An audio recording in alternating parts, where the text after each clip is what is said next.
Today we'll be going over part two of our genocide definition.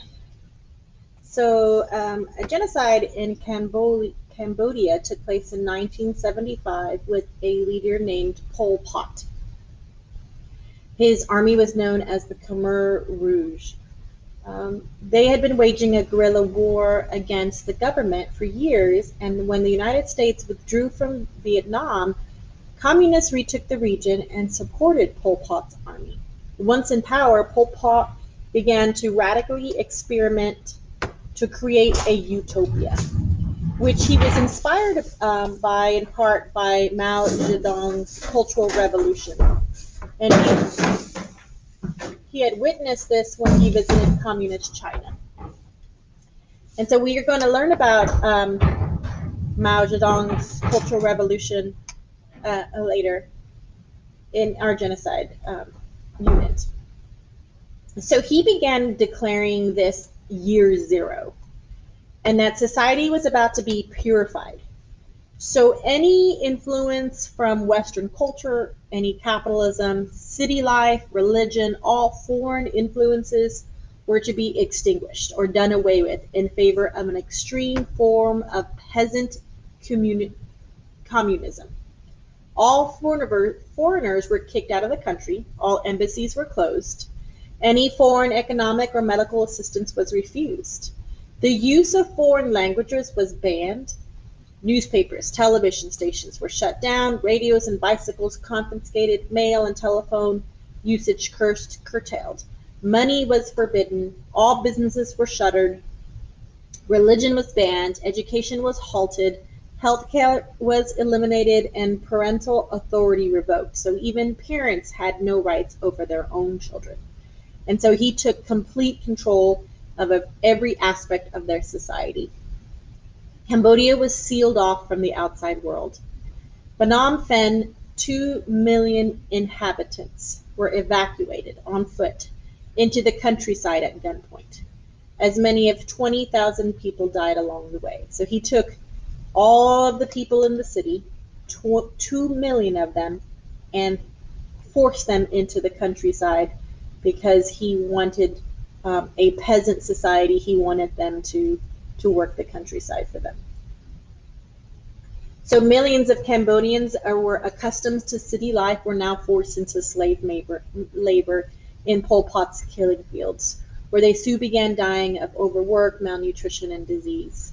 The educated, the wealthy, Buddhist monks, police, doctors, lawyers, teachers, any form of government officials were included.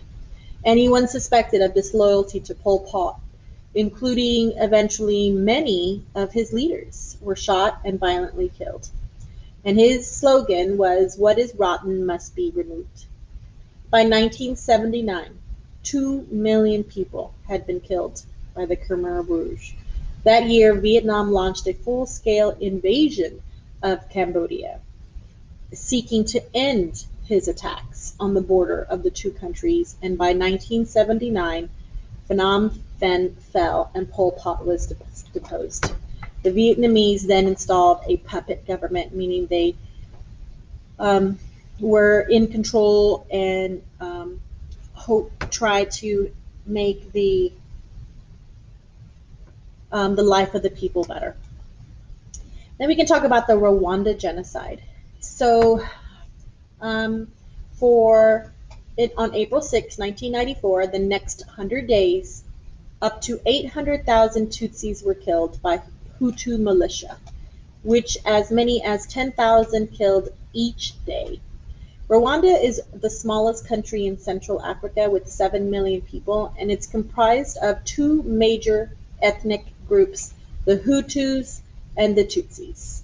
And so the Hutus were a kind of a more peasant farmer type population, and they were actually the majority. So there was 90% of them in the population, whereas the Tutsi were the richer population, and they had most of the money, and they made up 10% of the population. And although the Hutus accounted for 90% of the population, in the past, the Tutsi minority were considered the aristocracy of Rwanda and dominated Hutu peasants for decades. In 1962, the Hutu majority seized power and reversed the roles.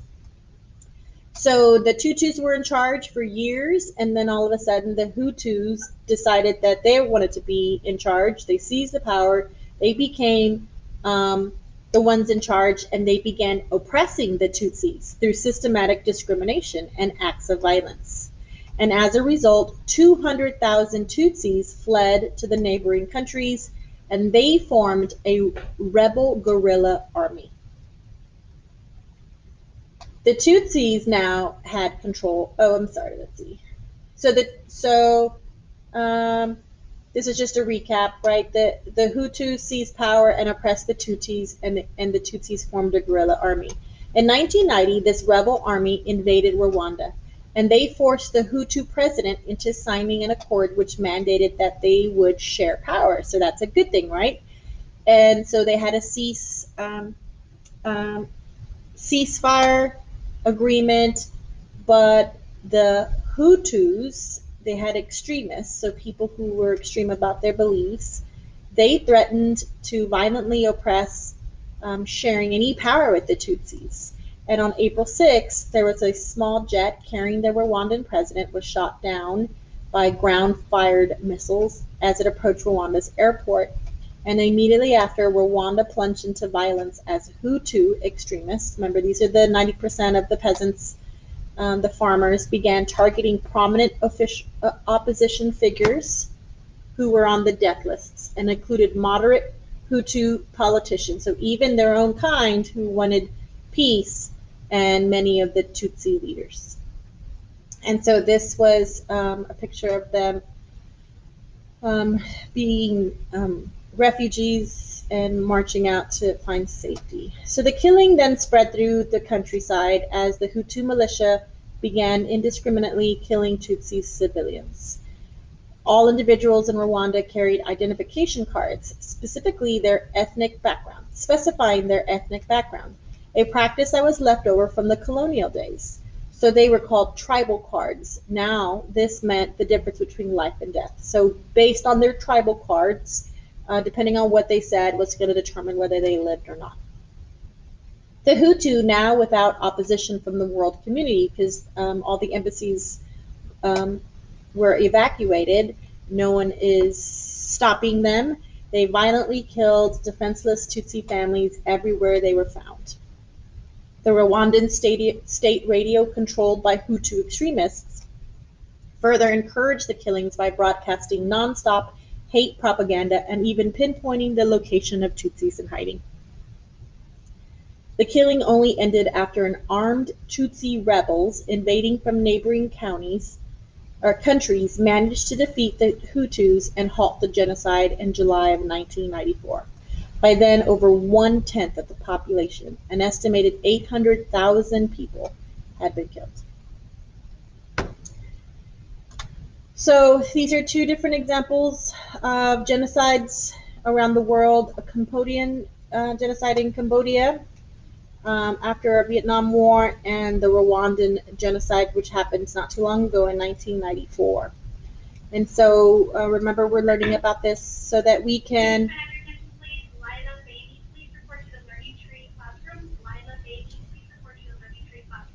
connect it to the giver, and how some individuals decide what's best. They take control. They